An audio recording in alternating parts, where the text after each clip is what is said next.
ونذكر دائما ان الليله صح ما كانش النجوم في السماء وكان شراوهم كامل، لكن كنا عندنا بما انه في شهر التراث، الايادي الذهبيه دائما سباقه لمثل هذه التظاهرات اللي تجمع كل الحرفيين، واليوم حوالي 90 مشارك حرفي في مختلف المجالات راهم شارك حتى من فرنسا وكندا.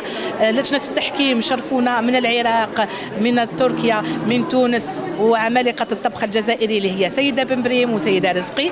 واليوم راكم تشوفوا اقبال كبير حتى للاناقه والجمال، عندنا حد كبير في هذه الطبعه 12 للايادي الذهبيه. يميز المطبخ الجزائري كحلويات وكطبخ انه متنوع جدا، في كل ولايه عندها خصوصياتها، فلذلك تشوفين الابداع حاضر وجميل وعنده لمسه خاصه.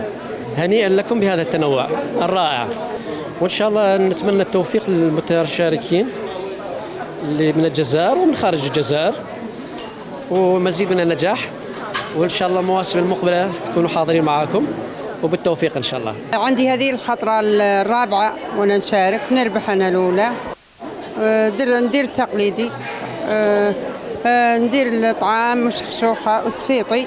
واول مره نشارك في المسابقه تاع الحلويات الجزائريه، يعني جيت باش ندير روحي، كانت مسابقه يعني فريمون حاجه تجربه الاول مره كانت ما شاء الله. خاطر شاركت بالشخشوخه، نتوما تعيطوا لها شخشوخه، حنا نعيطوا لها فرمسه صيفيه، مشى له شخصونطيني ودرت روز بصوص سيبيا.